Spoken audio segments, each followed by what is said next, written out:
It started small, little inconveniences that seemed like bad luck at first. My mail went missing, bills I never received were suddenly overdue, and somehow my trash wasn't getting picked up.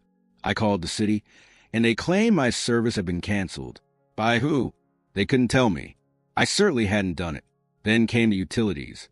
I woke up one morning to find my water completely shut off. After an hour on the phone with the water department, I learned that someone had filed a moving out request under my name. Same story with the electric company. That's when I knew this wasn't bad luck. This was Karen. But she was smart about it. Nothing was in her name. Nothing directly linked back to her. It was all anonymous, all deniable. I started documenting everything. But before I could even catch my breath, another bombshell dropped. A city inspector knocked on my door one afternoon, clipboard in hand and a grim expression on his face.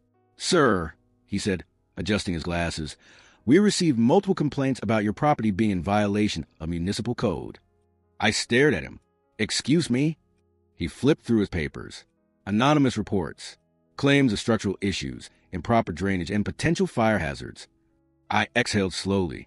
Of course, Karen had escalated to weaponizing the city against me. The inspector did his job, walking perimeter, checking for violations. Of course, he found nothing. My house was up to code, my yard was clean, and my home was structurally sound. When he finished, he shook his head. "I'll file the report, but honestly, this looks like someone wasting our time." "You have no idea," I muttered. He sighed. "Hate to say it, but we've been getting a lot of these kinds of anonymous complaints lately. Seems like someone's got an agenda." I raised an eyebrow. "You mean I'm not the only one?" The inspector hesitated, but then he gave me a knowing look. "I can't say much officially," he said, lowering his voice. "But let's just say you're not the first person on the street to have sudden violations reported." Something clicked. Karen wasn't just messing with me. She had been using these dirty tactics on other neighbors too. And that meant someone else might have proof. I started talking to my neighbors, asking subtle questions. And sure enough, I wasn't alone. Mrs. Patel, 2 houses down, her fence got flagged for being unsafe just after she refused to support Karen's petition against backyard sheds. The Johnsons, they mysteriously stopped getting mail after they spoke out against Karen at an HOA meeting. The more I dug, the more I realized Karen had been pulling this kind of sabotage for years. But her biggest mistake? She thought she was invisible. What she didn't realize was that municipal records exist. And I had one key piece of information that would finally expose her.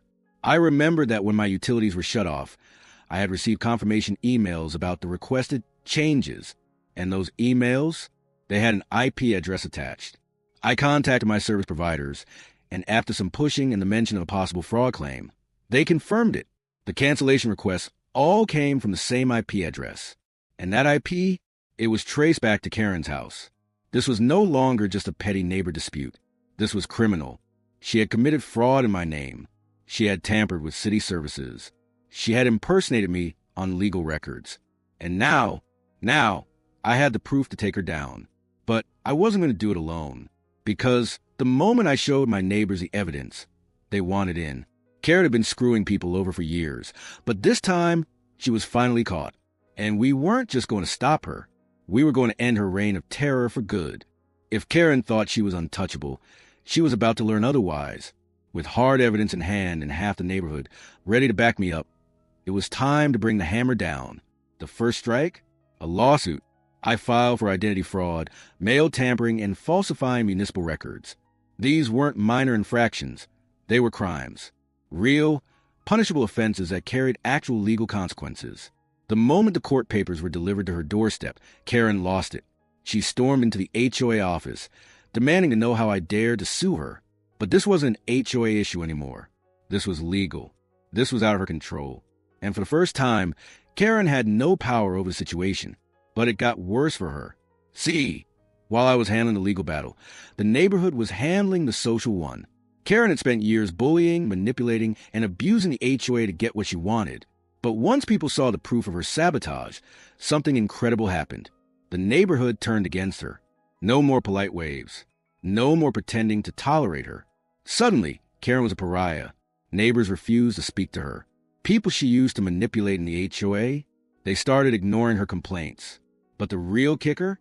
The HOA board, her own weapon for years, was now working against her. She walked into the next meeting, expecting to throw another tantrum, but this time, she was the one on trial. Karen, Barbara, the HOA president, said as she sifted through a stack of formal complaints against her, "It seems you've been the subject of numerous reports of harassment, fraudulent claims, and HOA misconduct." Karen's face twisted. "This is ridiculous. You're all against me." Barbara raised an eyebrow. "The HOA is required to enforce its rules fairly. And given the volume of complaints we've received, we will be reviewing your standing in this association." Karen's jaw dropped. "My standing? Oh, yes." The HOA was preparing to remove her. The same HOA she had used to terrorize everyone for years? They were about to kick her out. Karen looked around the room for support. But the neighbors? They wouldn't even meet her eyes. She had spent years treating people like garbage. And now, she had no allies left. Then came the final knife in the back. Her own husband, Greg, stood up from the crowd. "Karen," he said slowly, rubbing his temples, "I think it's time you tell them the truth." A heavy silence fell over the room. Karen whipped around, eyes wide. "What are you talking about?" Greg let out a long, exhausted sigh. "She's lying," he said, "about all of it. The fines, the complaints, the sabotage. She's been doing this for years." The room erupted. People gasped, whispered, exchanged looks. Karen looked like she had been punched in the stomach. "You idiot," she shrieked, turning on Greg. "Why would you say that?" "Because I'm tired, Karen," he shouted back. "I'm tired of covering for you. Tired of the HOA meetings, the fake complaints, the constant battles. I warned you not to push too far, but you never listen." Greg turned to me. "I saw the legal papers. I checked her IP history. She really did it. I had no idea how far she'd gone until now. I couldn't believe what I was hearing. Karen's own husband had flipped on her, and now she had nothing left. If Karen thought things couldn't get worse, she was about to be proven very, very wrong. The lawsuit was moving forward, and with Greg flipping on her, she had no real defense. But what really sent her spiraling was when the media got wind of the story. I didn't call the press. The HOA did. They were so eager to wash their hands of her mess that they actually tipped off a local news station about a fraud investigation involving a high-ranking HOA member. And once the news caught the scent, they pounced. One evening, Karen's face was plastered all over the local news. Homeowner Association scandal. Former board member accused of fraud and harassment. Karen must have screamed when she saw it, because the next day, she went full nuclear meltdown. She stormed into the HOA office, cameras trailing behind her, trying to defend herself on live TV. "This is a conspiracy," she shrieked, her hair wild, her face twisted with rage. "I've been framed. These people are just mad because I enforce the rules."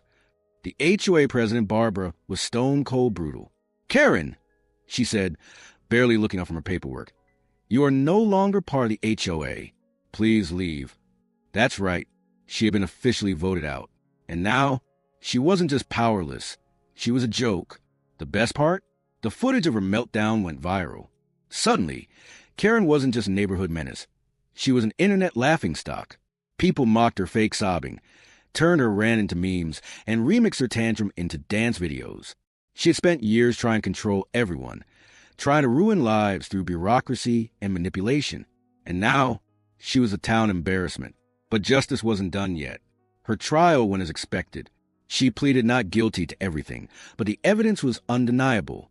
The fraudulent complaints, the digital proof of the sabotage, the statements from multiple neighbors, it was airtight. She was found guilty of fraud, harassment, and malicious mischief. And her sentence? Oh, it was poetic. In addition to fines and community service, the judge gave her one specific task. She had to rebuild my fence. Yes, the same fence she had destroyed, in front of the entire neighborhood. For weeks, Karen was out there, hammering nails, replacing panels, and sweating in the sun, doing the very thing she had tried to destroy. Neighbors watched.